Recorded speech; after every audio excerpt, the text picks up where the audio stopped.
A very good morning, students.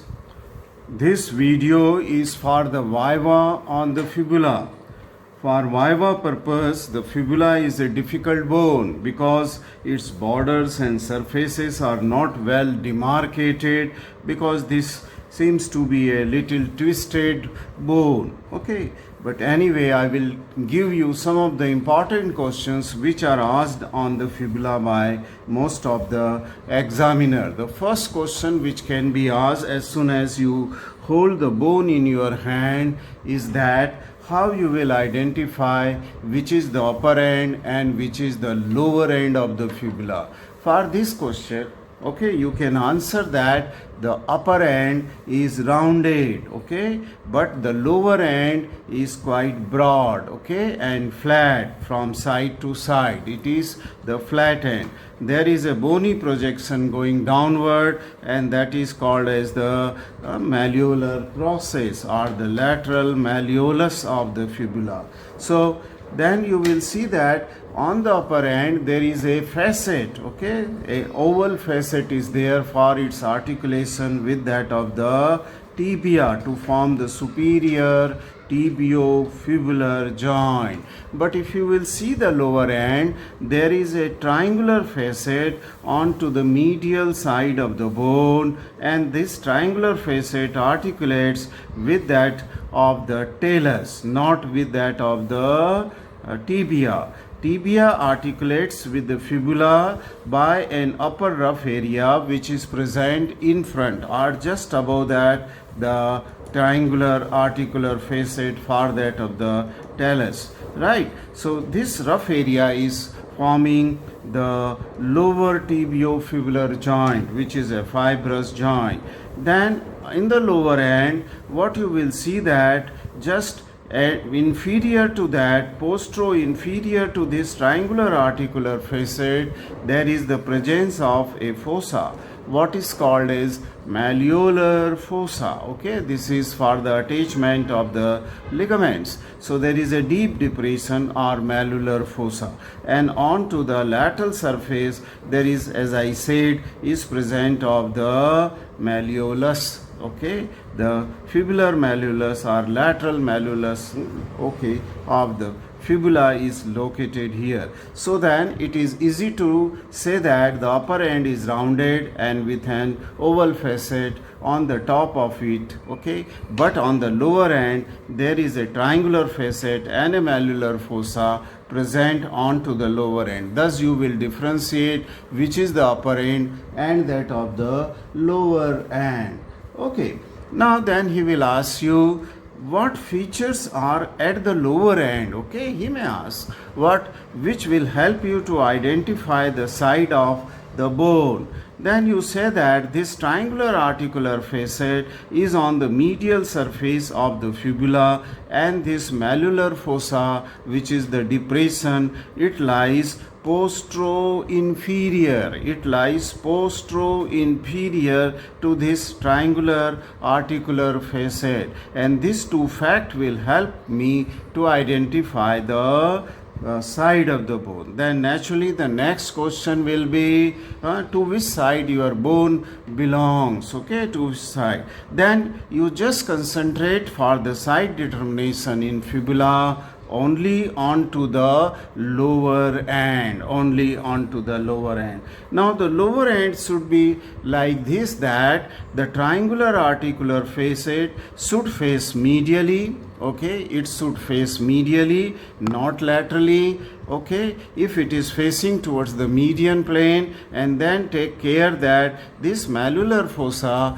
or deep depression should lie postero-inferior to this triangular. This should be the postero-inferior, okay, and if you will just keep these two facts, okay, in mind, and keep this triangular articular facet onto the medial side and this fossa onto the postero, this will give you the side of the bone. Now since it is facing medially and it is facing postero-inferiorly, the lateral malleolus rough surface is facing laterally, then you can say that this fibula belongs to the right side. It belongs to the So that just by seeing only the lower end, or if you are given a broken end of the fibula at its lower end, you can easily determine the side of the fibula. For example, if you will keep it into the opposite direction, for example, that means malleolar fossa is anterior. This is the anterior side where my pencil is,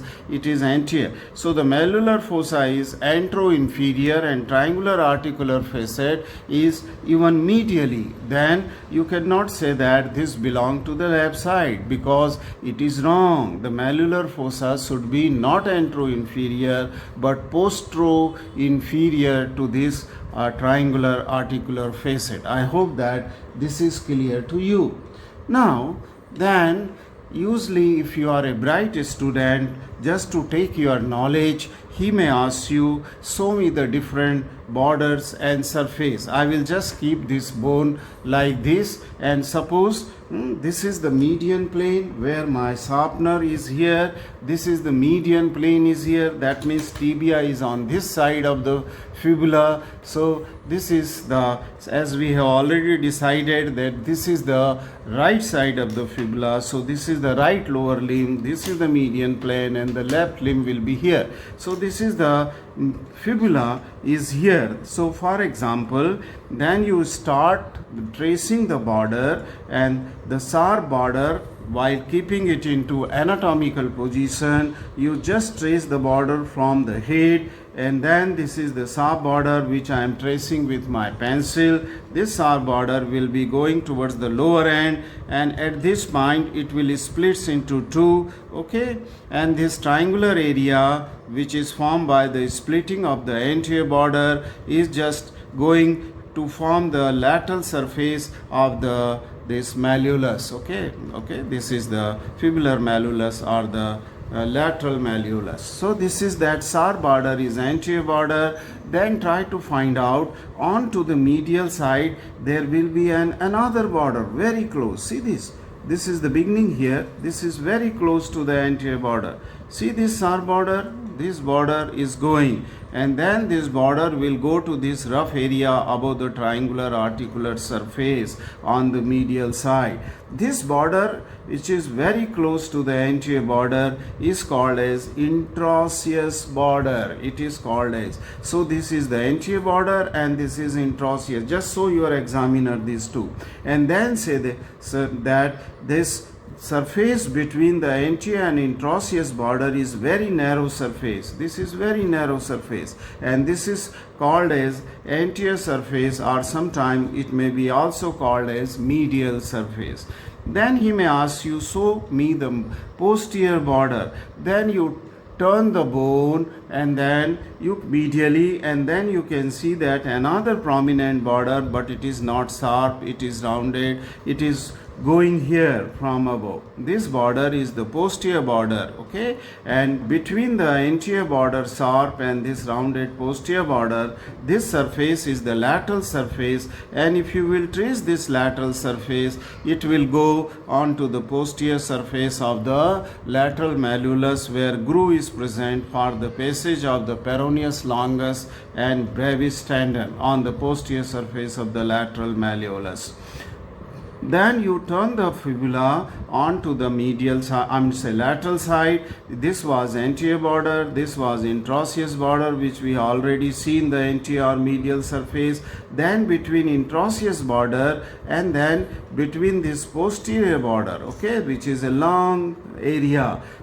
This is the posterior surface, and this posterior surface is divided by another sharp crest here, okay, ridge here. This is called, in its upper two-third, this is called as the medial crest. This is, and thus the posterior surface is divided between the interosseous and posterior border into two, medial and the lateral part. So these are the borders and surfaces of the fibula, okay.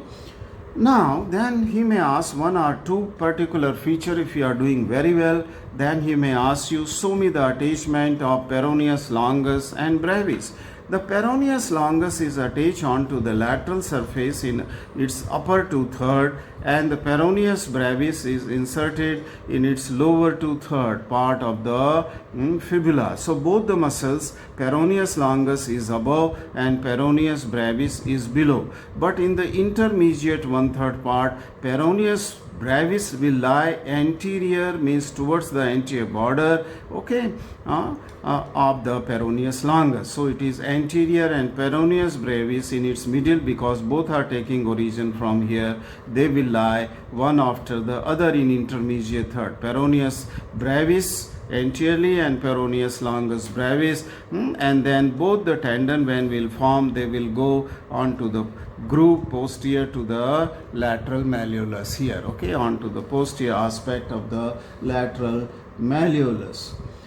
Then he may ask a question, if he is very much pleased with you, tell me why fibula is an exception to the law of the growing end. Because in growing end we see that the secondary center which appear first also unite last in comparison to the other end, okay, that is the growing end. But fibula is an exception to this, and the reason is that secondary center for lower end appears in the first year of age after birth, and the secondary center for upper end appears in the third or the fourth year of age after birth.